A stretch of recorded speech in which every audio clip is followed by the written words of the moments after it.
What's going on, guys? Billy here, and today I'm going to be walking through the Mavic Pro camera settings and showing you guys how to get the best image quality possible. Now, just for starters, I did reset all of my camera settings to their default state, so if you guys want to follow along, that's where I'm starting from. Throughout this video, I'm going to have screenshots guiding you step by step on how to achieve the perfect camera settings. To start things off, I want to show you a quick sample clip using the camera settings that are featured in this video. Now, just as a disclaimer, I did do some slight color grading to this clip. Our first step is switching from camera mode into video mode. The way that we do this is click the icon above the record button that features the camera and the video camera with two arrows.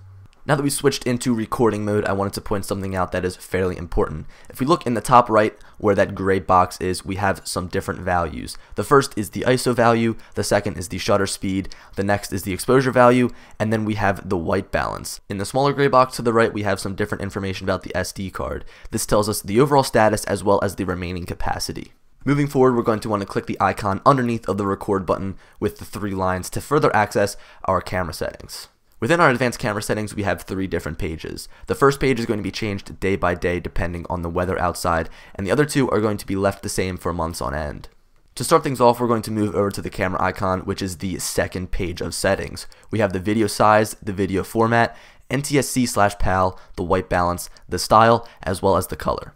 Taking a closer look at the video sizes, we have different resolutions ranging from 720p all the way to 4K. In my personal opinion, I think that you should always be shooting in 4K. Not only is it my personal preference, but I think that it has a range of benefits over 1080p. Overall, it's just a sharper image. Now, under 4K, we have two different sizes. The first is 4096 by 2160, and the second is 3840 by 2160. In my opinion, I think that it's best to shoot in the Ultra HD version rather than Cinema 4K, and there are two benefits. First of all, it will fill a 16:9 aspect ratio, which fits most monitors, whereas with the Cinema 4K, you'll get the black bars along the top and bottom. Also, you're able to shoot in 30 frames per second rather than only being limited to 24 frames per second. Next up, we have the video format. Basically, this is the extension that you see on the end of your video clips. We have .mp4 and .mov, and basically it all comes down to what editing platform you'll be using. If using a PC, use .mp4. If using a Mac, use .mov, as it's much more compatible. Next up, we have NTSC/PAL, and this all depends on where you live. If you live in the United States, select NTSC, and if you live in Europe, select PAL. Moving along to our white balance, we have a few different options such as auto, sunny, cloudy, and we can also set it to a custom setting. This is a setting that you're going to want to set at the beginning of your day shooting and not change it throughout the day, as you want your colors to be the same throughout all clips. This is just going to make your post-production workflow a lot easier. Now, we could use auto, as DJI's auto white balance is pretty good, but we can end up with different colors throughout our clips. We also get the option to set a custom white balance. If we take the slider and move it to the left, we get a colder image, and if we slide it to the right, we get a warmer image. I find that it's hard to find this correct white balance using custom on a small iPhone screen. Therefore, I usually stick to either sunny or cloudy. Both of these will do a very good job, and you want to set it depending on what the weather conditions are like outside.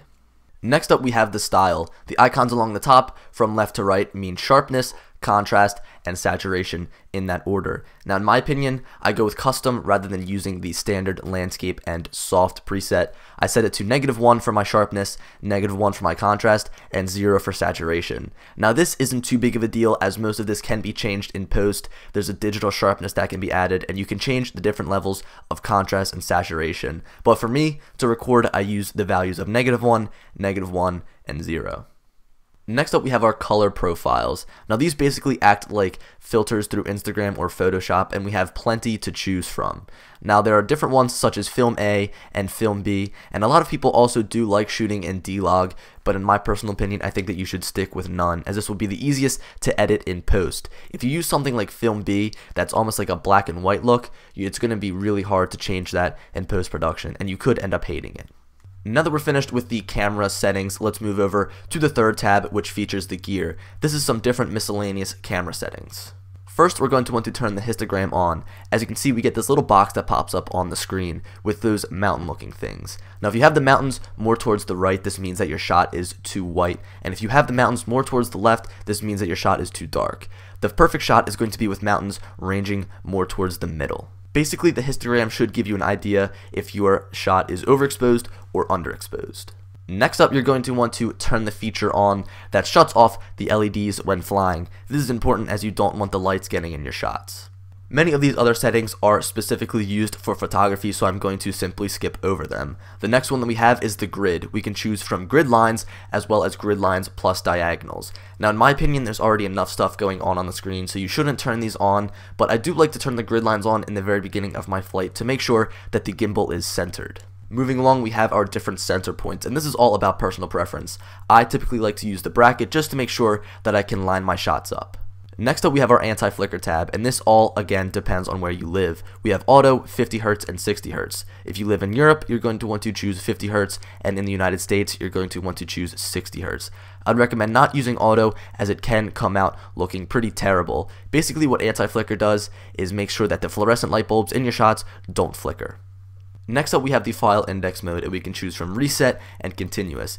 Basically, how this works is, let's say we have reset and we record some footage. We get DJI 1, 2, 3, and 4 as file names. We transfer those over to the hard drive, pop the SD card back in the drone. We're going to get the same file names, DJI 1, 2, 3, and 4. Now with continuous, what we're going to do is, let's say we get DJI 1, 2, 3, and 4 transferred over to the hard drive, pop the SD card back in. It's going to start off with 5, 6, 7, and 8. Now in my opinion, I would say use continuous just so that you don't accidentally overwrite any files that you put on your hard drive. So now that we're finally finished with that third tab, we can move on to the aperture icon, which is the first tab. This again is going to be changed daily depending on what the weather conditions are like outside. The first step is to switch from automatic to manual. This will give you full manual control of your camera, where you can change the ISO, the shutter speed, and from there we can see what the exposure value will be.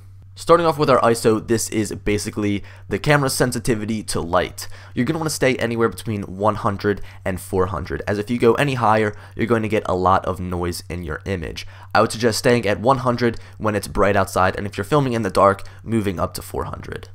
Next up, we have the shutter speed. This is the length of time that the camera shutter is open to expose the light onto the camera sensor. Now there's a rule of thumb that we should follow, and that is always taking your frames per second and multiplying that by 2. So let's say we're shooting at 24 frames per second, we multiply that 2, we get 48. So therefore, use a shutter speed of 50. Let's say if we're shooting at 30 frames per second and we multiply that by 2, we get a shutter speed of 60. So after we do all of those camera settings, this is what we are left with, and you may be saying to me, wow, that really looks like crap. It's really overexposed. As you can see, if you take a look at the histogram, there's a mountain all the way to the right, and our exposure value is a +2, but there is one way to fix that, and the simple fix is an ND filter. Now I've raved about ND filters in the past, and I think that they are a must-buy for any drone pilot. Basically what they do is they are a tinted lens, and they allow less light into the camera sensor itself. They come in different variations such as an ND4, ND8, ND16, as well as an ND32 lens, and they can be bought through Amazon, through different companies like Polar Pro, or DJI sells them themselves. So that about wraps things up. I hope you guys enjoyed. Definitely leave a like and subscribe if you're new around here, as I have been trying to upload daily. Again, those ND filters are almost a must buy if you want to use these camera settings, as they are the best camera settings that you can use. Again, here's that sample clip so you guys can take one more look at it. But anyways, that's about it, and I'll talk to you guys later.